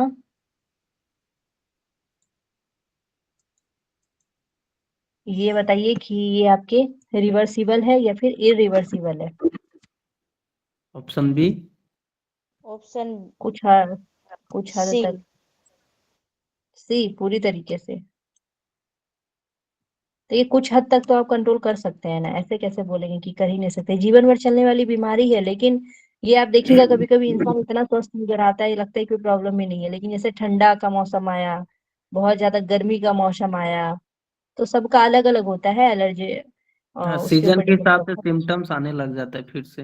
हाँ सीजन के अनुसार सिम्टम्स आने लगता है। जैसे कि मैं देखती हूँ ठंडे के दिन में मेरे पापा ज्यादा बीमार पड़ते हैं, तो ठंडे के समय में ज्यादा देखने को मिलता है। फिर ज्यादा ठंडे हम्म में चले जाएं ठंडे मौसम में तो फिर तो परेशानी देखने को मिलता है। हम्म। ब्रोंकाइटिस रिवर्सिबल, अच्छा ये तो कर लिए ना, रिवर्सिबल है ठीक है। एक्यूट टाइप के रहेंगे तो रिवर्सिबल है। ब्रोंकाइटिस रिवर्सिबल है या नहीं, यहाँ पे फिर से क्वेश्चन था, तो रिवर्सिबल है, ठीक है। जब एक्यूट टाइप हो तब इन्फेक्शन हटाने पर जो है ठीक हो जाता है। नेक्स्ट बताना है अस्थमा में म्यूकस कैसा होता है। खैर इस टाइप के क्वेश्चन तो नहीं पूछे जाएंगे आपके एग्जाम में। येलो ए। ए ए। क्लियर और नहीं। थीन, सी। सी क्लियर और थीन। अस्थमा में म्यूकस कम और साफ होते हैं, साफ रहता है। ब्रोंकाइटिस में मुख दर्द कहाँ महसूस होता है। Option A. Option A.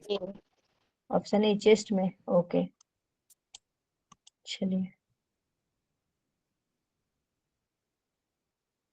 Next बताना है उच्च रक्तचाप यानी कि हाइपरटेंशन की सामान्यता जो है किस सीमा से ऊपर माना जाता है। B. Option option B. Option E. Okay option B यानी 120 से 80 से ऊपर। लेकिन यहाँ पे इस तरीके से क्वेश्चन नहीं था ना, सामान्यता किस सीमा से ऊपर माना जाता है। अच्छा तो यहाँ पे ऑप्शन आपके 140/90 भी तो दिया गया था ना, ये आंसर। 140 और 90 mmHg या फिर उससे भी अधिक हो तो हाइपरटेंशन माना जाता है। निम्न रक्तचाप किस मैम बीपी। एक बार फिर से मैम उसको एक बार फिर से क्लियर कीजिए ना पूरा क्वेश्चन। देखिए, नॉर्मल तो 120/80 है, ठीक है। 140 बाय अगर 90 है तो, या फिर उससे भी अधिक अगर रहेगा आपका, तो फिर जो है अधिक रक्तचाप हाइपरटेंशन माना जाता है, ठीक है। ऐसे यहाँ क्वेश्चन थोड़ा पूछने का तरीका कुछ अलग होना चाहिए था, सामान्यता नहीं लिखा जाना चाहिए था, किस सीमा तक आता है, या ऊपर भी नहीं होता तो ठीक है, हो जाता। आंसर दोनों तरीके से आंसर हो सकते थे। नेक्स्ट देखेंगे, निम्नलिखित में से रक्तचाप किस बीपी से कम होने पर माना जाता है? Option C, B. B. Option B, B. 90 से 60। तो 90 से 60 रहेगा तो आप समझ जाइए कि हाइपोटेंशन है, ठीक है। BP 90 to 60 mmHg। हाइपरटेंशन किस प्रकार की बीमारी है, बताइए? Cardiovascular. Cardiovascular disorder, okay. Option C. Uncontrol hypertension सबसे अधिक किस अंग को नुकसान पहुंचाता है? हार्ट। हार्ट को। ओके, तो हार्ट को सबसे ज्यादा नुकसान पहुंचाता है, ठीक है। लंबे समय तक उच्च बीपी जो है हृदय की नसों मांसपेशियों को नुकसान पहुंचाता है। हाइपोटेंशन का सामान्य लक्षण कौन सा है? Hypotension, dizziness. B. B. Option A. Option A. B. A B क्या? सी। B, dizziness, okay. तो यहाँ पे चक्कर आना सामान्य लक्षण देखने को मिलता है। बहुत लोग हमेशा चक्कर खा के गिर जाते तो बोलते लो बीपी होगा इसीलिए चक्कर आ रहा है, इस तरीके की आपने सुना होगा बातें। बताइए, हाइपरटेंशन का मुख्य कारण क्या है? A, high salt. Option A. High salt intake की वजह से, ओके। तो अधिक नमक जो है रक्तचाप बढ़ाने का प्रमुख कारण है। हाइपोटेंशन में कौन सा जो है इमीडिएट मैनेजमेंट सही है? बी, इमीडिएट दौड़ना। पर्सन को दौड़ना, अच्छा हाइपोटेंशन है ना। फर्स्ट भी आ सकता है। फर्स्ट भी आ सकता फर्स्ट है। भी आ सकता है। कोल्ड वाटर पिलाना, फर्स्ट कैसे आएगा? फास्टिंग कराना। चलिए, तो आंसर बी दे रहे हैं, व्यक्ति को लिटाकर पैर को ऊपर उठाना, ठीक है। यहाँ पे पूछा गया था कि इमीडिएट जो है मैनेजमेंट की बात की गई थी, तो आदमी तो दौड़ नहीं पाएगा ना उस स्थिति में। तो अगर उस व्यक्ति के पैर को ऊपर करेंगे तो उसका ब्लड फ्लो जो है वो सही होगा, ठीक है। इससे दिमाग की ओर रक्त का प्रवाह होता है, इस वजह से ऐसा करना चाहिए, ठीक है। ध्यान रखिएगा ये बातें। व्यक्ति को लिटाकर पैर को ऊपर उठाना। हाइपरटेंशन को साइलेंट किलर क्यों बोलते हैं, बताइए? B option. Option B. Option B. Okay, तो बिना बिना लक्षण लक्षण के के नुकसान नुकसान। करता है। बिल्कुल, बिना लक्षण के नुकसान करता है। बीपी बढ़ा हुआ होने के बावजूद कई लोगों में कोई लक्षण नहीं दिखते हैं। तो बीपी बढ़ा हुआ रहेगा, बहुत लोगों में लक्षण दिखते ही नहीं, इसी वजह से साइलेंट किलर बोलते हैं लोग इसे। स्वस्थ आदमी अचानक कभी कभी हार्ट अटैक आ जाता है ये सारी समस्या में, और लगता है क्या हो गया। निम्नलिखित में से कौन सा हाइपोटेंशन का कारण नहीं है? Excess salt. Dehydration, option D. D, hypotension, hypotension है,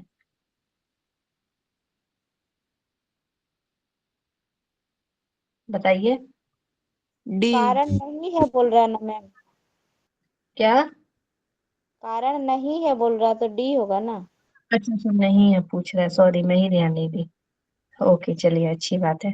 तो excess salt intake, okay. Dehydration है, ब्लड लॉस है, हार्ट फेल्यूर तो होगा ही। तो ये तीनों चीजें थी, जबकि ज्यादा नमक बीपी बढ़ाता है, कम नहीं करता है। ये नहीं होने वाली थी। नेक्स्ट आपको बताना है, हाइपरटेंशन का लॉन्ग टर्म जो है कॉम्प्लिकेशन कौन सा नहीं है? Kidney damage. A. Option D. Common cold, common cold नहीं है, बाकी तो सब होगा। ओके, तो कॉमन कोल्ड हो जाएगा। यानी हाइपरटेंशन किडनी, हृदय और मस्तिष्क को प्रभावित करता है, सर्दी जुकाम इसका कोई संबंध नहीं है, ठीक है।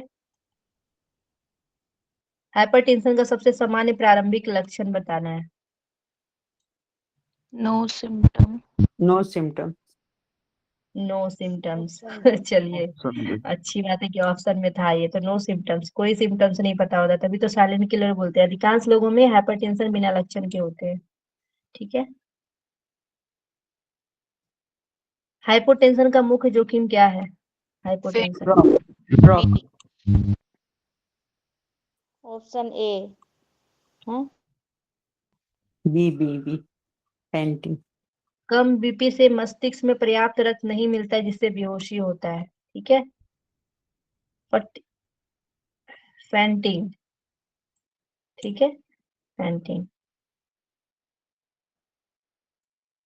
नेक्स्ट बताना है आपको, हाइपरटेंशन को नियंत्रित करने के लिए WHO किस तत्व की मात्रा कम करने की सलाह दी है? WHO के द्वारा बताइए। Salt salt. Option B. Salt को। Okay, sodium. नमक बीपी को बढ़ाता है। WHO प्रतिदिन 5 ग्राम से कम नमक की सलाह देता है, ये याद रखिएगा। निम्नलिखित में से कौन सा सेकेंडरी हाइपरटेंशन का कारण है? ओबेसिटी सी।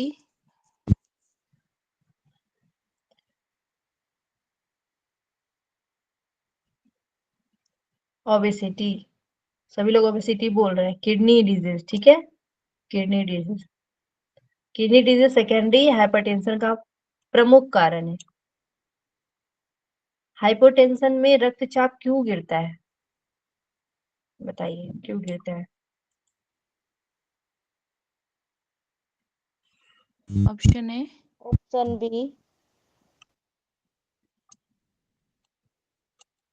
Option B, blood vessels within. Ma'am Hindi में भी देते ना, नहीं समझ में आ रहा इंग्लिश वाला, फिर भी बोलते जा ओके, रहे हैं। ठीक है ना। Okay okay. नलिकाओं का चौड़ा होने से बीपी गिरता है। अच्छा, ठीक है। सही जवाब था। हम्म। रक्तचाप क्यों गिरता है? हाइपोटेंशन है ना, हाइपोटेंशन में रक्तचाप क्यों गिरता है? तो यहाँ पे जो है आपके क्या हो जाएंगे, वैसो डायलेशन, यानी कि नलिकाओं का जो है चौड़ा होने से बीपी गिर जाता है। से नेक्स्ट बताना है आपको, हाइपरटेंशन का स्टेज 1 बीपी रेंज क्या है? C. Option option C. C C. Okay. 129 बोले थे ना? 29 हाँ, था। 137-139 के बीच था, सही तो है।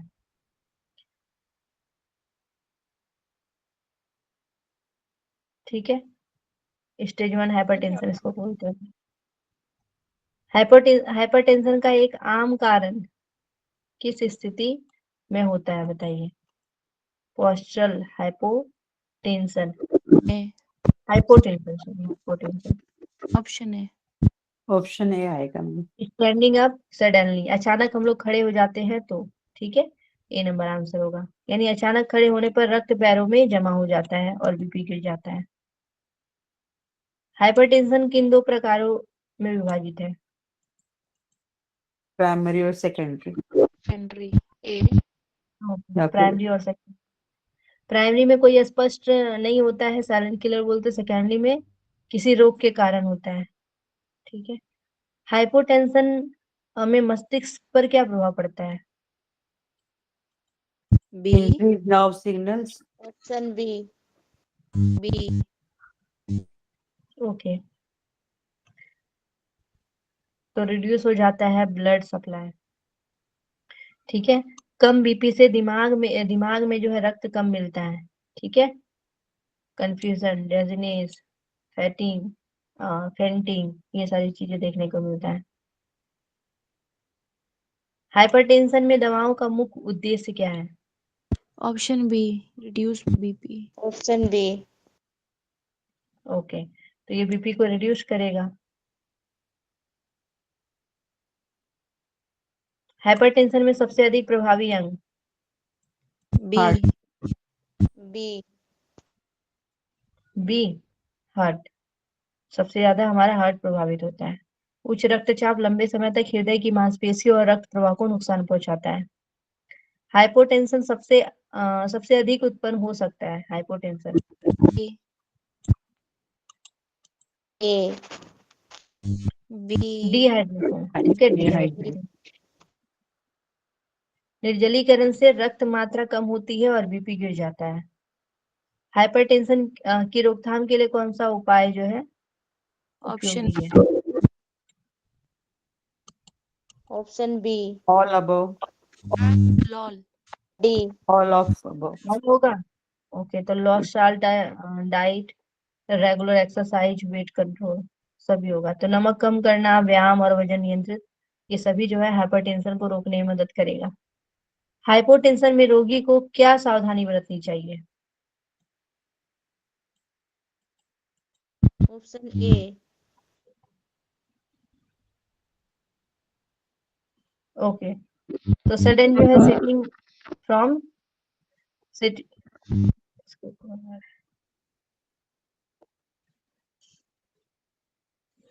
ओके, चलिए।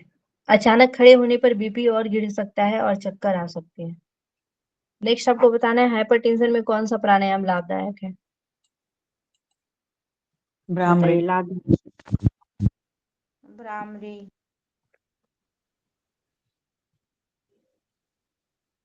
Option A.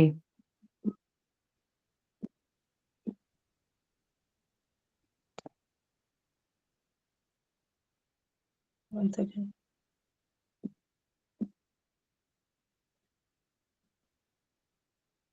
ओके, तो क्या हो जाएगा? भ्रामरी, ठीक है। भ्रामरी शांति बढ़ाता है और तनाव और बीपी को कम करेगा। हाइपरटेंशन में कौन सा योगा और एक्सरसाइज मदद करेगा हाइपोटेंशन में? Slow meditation. हाइपोटेंशन है। Kapalbhati, kapalbhati. Option A. Kapalbhati, option A kapalbhati, ठीक है। सिंपैथेटिक एक्टिविटी को ये बढ़ाएगा। स्टेज 2 वाले आपको बताना है hypertension. 140 to option 90। C. Option C. Option C होगा 140/90।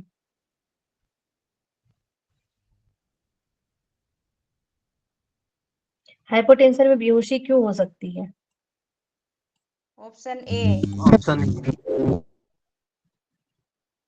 ठीक है, तो ब्लड फ्लो ब्रेन में डिक्रीज हो जाता है इसकी वजह से, बिल्कुल सही आंसर है। बीपी कम होने पर मस्तिष्क में पर्याप्त रक्त नहीं मिलता है और चक्कर और बेहोशी आता है, ठीक है।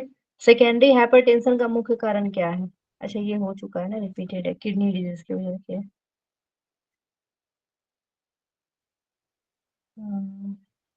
चलिए 31 नंबर क्वेश्चन से हम लोग करते हैं यहाँ पे।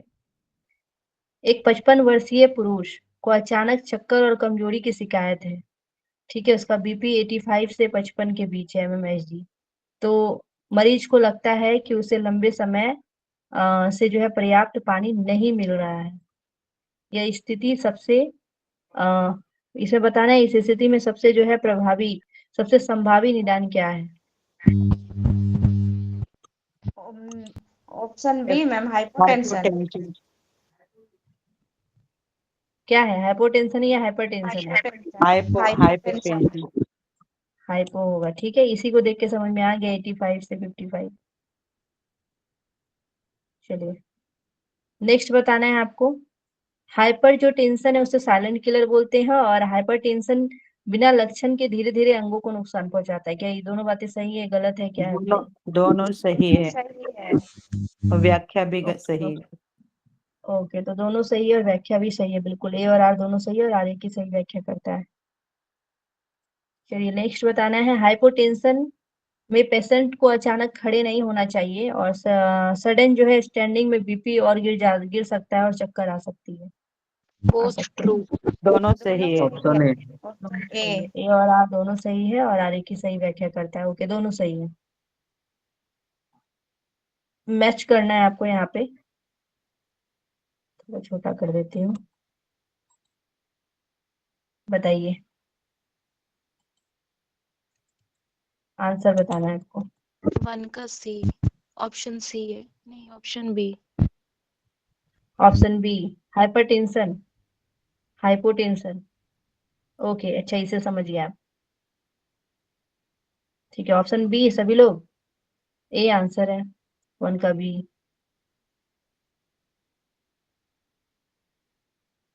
तो हाइपरटेंशन में यहाँ बोला गया ऑप्टेन एसिम्पथेटिक, ठीक है। और हाइपोटेंशन में जो है आपके क्या हो जाएंगे, तो 90 to 60 हो जाएंगे। और स्टेज 2 आपके हाइपरटेंशन में क्या होगा, तो ये जो है आपके बीपी 140 से 90 के बीच है। और ऑर्थोस्टैटिक हाइपोटेंशन, तो यहाँ पे बीपी जो है फॉल ऑन स्टैंडिंग, तो जैसे ही खड़े होंगे बीपी जो है गिर जाएगा, ठीक है। ये वर्ड याद रखना है, ठीक है, ऑर्थोस्टैटिक हाइपोटेंशन। नेक्स्ट क्वेश्चन, एक महिला 60 वर्ष ओवरवेट है और उसका बीपी लगातार 165 से 105 mmHg है, कोई अन्य बीमारी नहीं है, तो उपयुक्त निदान क्या है? Hypertension. Secondary secondary hypertension secondary hypertension आएगा। ओके, तो सेकेंडरी हाइपरटेंशन आएगा। आंसर्स प्राइमरी हाइपरटेंशन, प्राइमरी क्यों ले लिए? स्टेज 2 सेकेंडरी होगा। Hyper primary stage 2। अच्छा, प्राइमरी स्टेज और सेकेंड हाइपरटेंशन लिखा है ना, ठीक है, क्योंकि यहाँ पे बीपी लगातार बढ़ रहा है, कोई अन्य बीमारी नहीं है इसके वजह से, ठीक है। प्राइमरी स्टेज है लेकिन हाइपरटेंशन उसका सेकेंड लेवल वाला है, ठीक है। नेक्स्ट बताना है आपको, हाइपरटेंशन में बीमारियों का खतरा बढ़ जाता है और बीपी बढ़ने से हृदय, मस्तिष्क और किडनी पर दबाव बढ़ता है। दोनों Both. सही है। दोनों सही है। दोनों सही है और आर का सही स्पष्टीकरण है, ओके। हाइपोटेंशन में कौन सा यौगिक उपाय जो है लाभकारी हो सकता है? Option A. कपालभाति। कपालभाति, ठीक है। कपालभाति सिंपैथेटिक एक्टिवेशन को बढ़ाएगा। चलिए मिलान करने वाले क्वेश्चन लगाएंगे आप लोग, बताइए क्या आंसर होगा।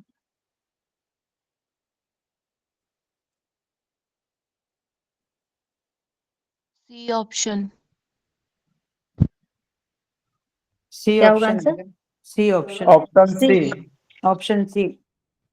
ओके, सभी लोग सी ही बोल रहे हैं। तो हाइपरटेंशन, किडनी डैमेज, यही बोल रहे हैं।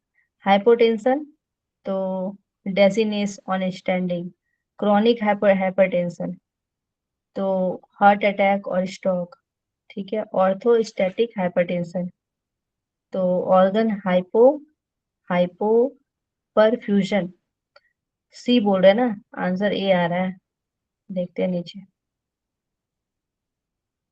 चलिए ए आंसर होगा। 1 का बी होगा आपका। हाइपरटेंशन, हार्ट अटैक और स्ट्रोक का खतरा बढ़ जाता है हाइपरटेंशन में। और हाइपोटेंशन में देखेंगे तो आपके ऑर्गन जो है हाइपो परफ्यूजन। और क्रॉनिक हाइपरटेंशन देखेंगे तो इसमें आपकी किडनी डैमेज और सॉरी ऑर्थोस्टैटिक हाइपरटेंशन देखेंगे तो आपके डेजीनेस और स्टैंडिंग, ठीक है। ये तो अभी हम लोग जस्ट देखे थे ना, ठीक है। आंसर 1 होगा, ए होगा। नेक्स्ट बताना है, एक व्यक्ति अचानक बीपी गिरने पर बेहोश हो जाता है, उसके चेहरे पर पसीना और त्वचा हल्की फीकी पर दिखाई देती है, तो किस समस्या से ग्रसित है वो? हाइपोटेंशन। हाइपोटेंशन से, ओके। हाइपरटेंशन का इलाज जीवन भर चलता है। हाइपरटेंशन पूरी तरीके से ठीक नहीं होता है, केवल नियंत्रित किया जा सकता है। दोनों सही है। दोनों सही है। ओके, तो बिल्कुल दोनों सही है। सही है लेकिन स्पष्टीकरण में हाइपो बोले है ना। हाइपर है, यही तो है। हाइपरटेंशन को लाइफ लॉन्ग मैनेज करना पड़ता है, ठीक है, परमानेंट क्योर नहीं है,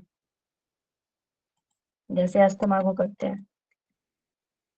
चलिए नेक्स्ट बताना है आपका, एंजाइना पेक्टोरिस मुख्यतः किस कारण से होता है?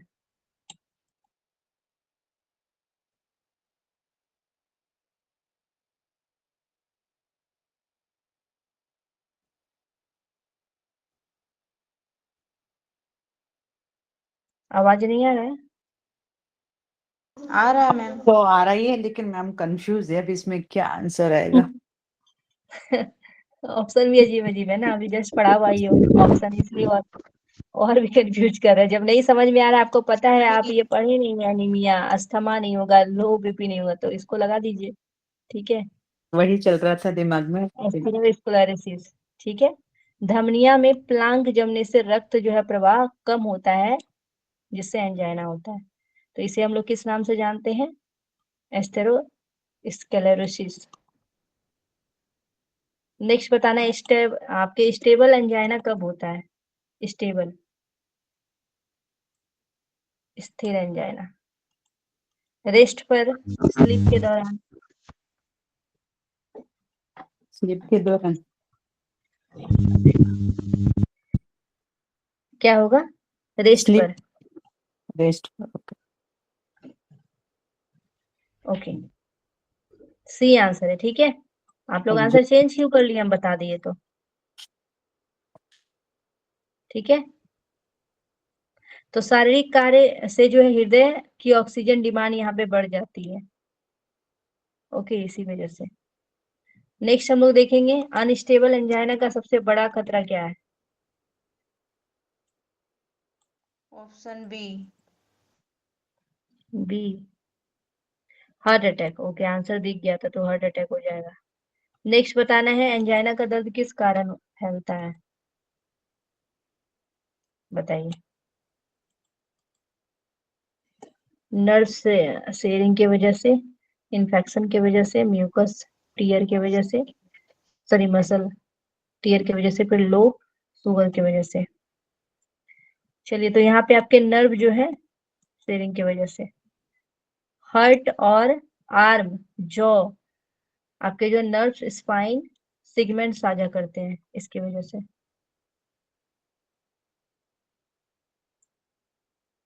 वेरिएंट एंजाइना किससे होता है? Variant angina, cholesterol. Option B. Cholesterol reduction. क्या होगा? B, artery artery. Spasms. Coronary artery spasms अचानक दर्द पैदा करते हैं। एंजाइना का मुख्य लक्षण क्या नहीं है? Option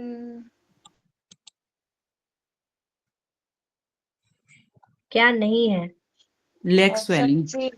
option C. तो लेग स्वेलिंग नहीं होगा। ठीक है, लेग स्वेलिंग नहीं होगा। जॉ पेन होता है, स्वेटिंग होता है, चेस्ट आपके प्रेशर होता है।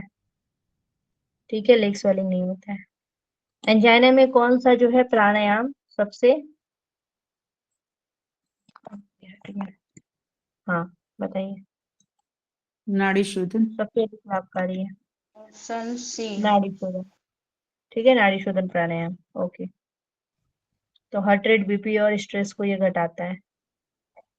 एंजाइना के मरीज को कौन सा प्राणायाम नहीं करना चाहिए? कपालभाति। तो कपालभाति नहीं करना चाहिए। योग निद्रा एंजाइना में क्यों उपयोगी है? चलिए देखिए ध्यान रिलैक्सेशन। से। Option B. Deep relaxation. Next बताना है, एंजाइना में कौन सा आसन सबसे सुरक्षित है?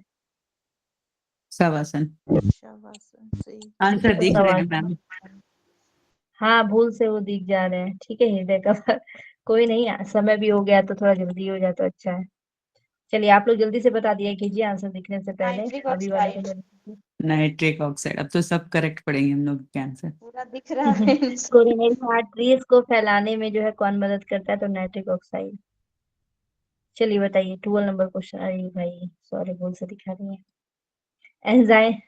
एंजाइना किस सिस्टम की बीमारी है, बताइए? Cardiovascular. Option cardiovascular system. Circulatory cardiovascular system. ठीक है, सी हो जाएगा आंसर। चलिए आप बताइए, एंजाइना में कौन सा जो है शुद्धिकरण सुरक्षित है? धोती। नेति। ए। ए, नेति। हल्के शुद्धिकरण सुरक्षित है। ठीक है, हल्के शुद्धिकरण, तो नेति कर सकते हैं, जल नेति। एंजाइना के मरीजों के लिए क्या जो है अवॉइड करना चाहिए? स्मोकिंग। स्मोकिंग। ठीक है, तो स्मोकिंग करना चाहिए अवॉइड। कौन सा आहार सबसे अच्छा है एंजाइना के लिए? Option A. सात्विक आहार। तो बहुत इजी क्वेश्चन है। एंजाइना में चेस्ट पेन किससे बढ़ता है? ए। स्ट्रेस। Option A. स्ट्रेस की वजह। ओके, स्ट्रेस की वजह से। कौन सा आसन चेस्ट एक्सपेंशन बढ़ाता है? A. Option A. Bhujangasana. Bhujangasana. Okay. Angina में हार्ट की ऑक्सीजन डिमांड कब बढ़ती है? Shavasana, rest, meditation. बढ़ती है पूछा जा रहा है, कब बढ़ता है, मतलब हमें इमोशनल स्ट्रेस, इमोशनल स्ट्रेस में। ओके, इमोशनल स्ट्रेस में रहते हैं तब। सडन कोरोनरी स्पस्म किस प्रकार की एंजाइना है? वेरिएंट मस्कोवस्कुलर, मॉस्कोवस्कुलर, माइक्रोवस्कुलर, वेरिएंट। एंजाइना में कौन सा मूवमेंट सुरक्षित है? Slow gentle stretching. Option B. Okay, तो स्लो जेंटल स्ट्रेचिंग हो जाएगा। एंजाइना में कौन सा यम विशेष लाभ देता है? अब यहाँ पे स्पेस को ले लिया, स्ट्रेस को कम करेगा, बताइए। अहिंसा। ऐसे यहाँ इस तरीके क्वेश्चन नहीं पूछना चाहिए, यहाँ पे अहिंसा लिख लीजिए, सारा तो काम आएगा ना, यम के पांचों नियम के भी पांचों। चलिए नेक्स्ट। एंगर कम करता है, हार्ट सुरक्षित रहता है इससे। एंजाइना को जो है कौन सा, हाँ कौन सा नियम में बता दीजिए। संतोष, प्रेशर बढ़ा दिया आएगा। हाँ संतोष। चलिए इसमें सारा आ जाएगा, वो क्वेश्चन नहीं बनने वाला है, ठीक है। एंजाइना का जो है मेटाबॉलिज्म का क्या परिणाम होता है, परिणाम है? Option B. एनारोबिक। ठीक है, anaerobic. Okay. Lactic acid pain पैदा करता है। क्यों बढ़ जाता है heart attack, heart rate? Sympathetic activation. Option A. Sympathetic activation की वजह से। कौन सा थेरेपी तुरंत राहत देता है? Shavasana. Option A.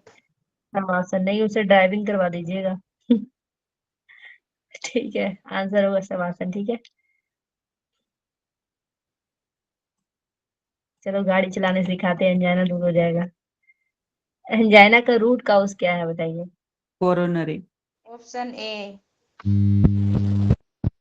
A, coronary Smith इसीलिए। ओके। नेक्स्ट है, एंजाइना में कौन सा आसन हृदय पर दबाव कम करता है? Option A. Option A. Okay. Matsya Kridasana. Angina में कौन सा लाइफ स्टाइल फैक्टर सबसे हानिकारक है? Smoking. Option B. B, smoking. Okay. Angina pectoris benefit most for? Option A. Option A. Yoga Nidra. योग। ओके। सबसे सुरक्षित ब्रीदिंग टेक्निक कौन सी है एंजाइना में? Deep. Option B. Option B. Diaphragmatic breathing. Okay, deep diaphragmatic breathing. चलिए क्वेश्चन हो गए आपके।